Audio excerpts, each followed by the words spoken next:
$353 trillion. That is the total amount of debt on this planet right now. Confirmed by the Institute of International Finance, March 2026. 305% of everything the world produces in a year. Every government, every major corporation, every household. All of them in the red. So stop and ask the one question almost nobody asks. If every country on Earth is in debt, who exactly is on the other side of that number? The answer is real. It is documented. And it is nothing like what you've been told. For years, one idea dominated the conversation. China owns America. Beijing holds so many US Treasury bonds that it could, supposedly, destabilize Washington just by selling them. It became a headline, a political argument, a meme.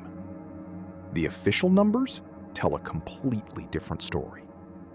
According to the US Treasury, March 2026, Japan holds approximately $1.19 trillion in Treasury securities, more than any other nation on Earth. The United Kingdom appears second, roughly $927 billion. China is third, approximately $652 billion. China peaked at $1.32 trillion in 2013. Today, that number is roughly half. The reality of global debt is far more distributed and far more interesting. The second largest reported creditor is the United Kingdom, $927 billion. But here is what that number actually means. London is one of the oldest financial centers. When global investors buy US Treasuries through London-based banks, it shows up as a UK holding. But the real owner could be in Frankfurt, Abu Dhabi, or Singapore. London doesn't just hold money, it holds custody. And in global finance, custody is power. Now, the creditors nobody talks about at all: sovereign wealth funds. They have no retail branches, they do not advertise, but they are among the largest holders of government debt on the planet. Norway's government pension fund, $2.2 trillion, built from North Sea oil revenues.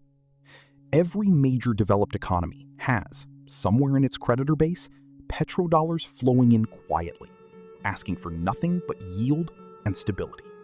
The answer to who owns the debt is closer than most people expect. It is in your paycheck. It is in your pension contribution. It is in the insurance premium you pay every month. Pension funds and insurance companies are, taken together, among the largest creditors in the world. In the United States, pension funds allocate roughly a quarter of their total assets to government bonds. The logic is the same everywhere. If you promise to pay someone a pension in 30 years, you need an asset that is predictable and stable. Government bonds fit that better than almost anything else. And here is where the circle closes. The state borrows from the people it will one day pay. In the United States, roughly 70% of all federal government debt is held domestically by banks, funds, the Federal Reserve, and ordinary investors. You may not see your name on a treasury bond, but if you participate in a pension, an insurance policy, or an investment fund, part of the creditor network may already be yours. Two firms.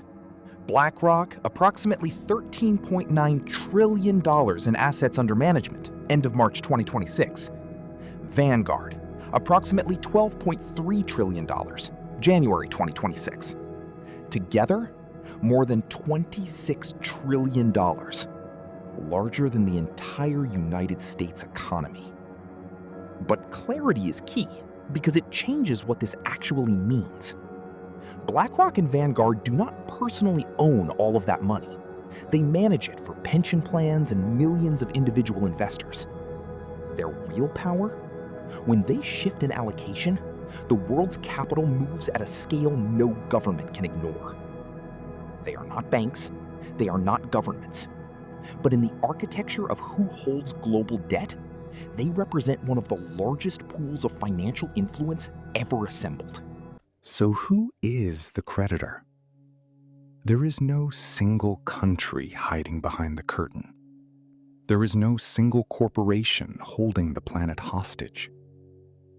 The creditor is a network. Japanese investors, pension funds managing the retirement savings of millions, asset managers acting on behalf of their clients, sovereign wealth funds built from oil revenues, and bilateral lenders like China, deploying state capital across the developing world. The most surprising part of the answer is not the scale of the number. It is this.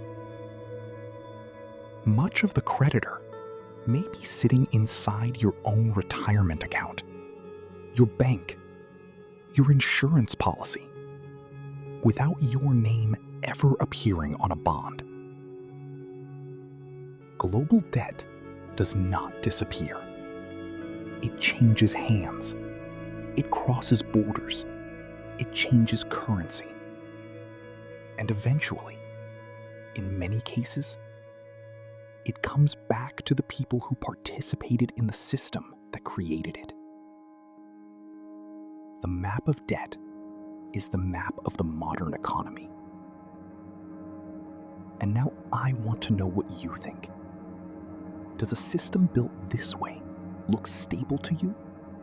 Or simply too complex and too large ever to be allowed to fail?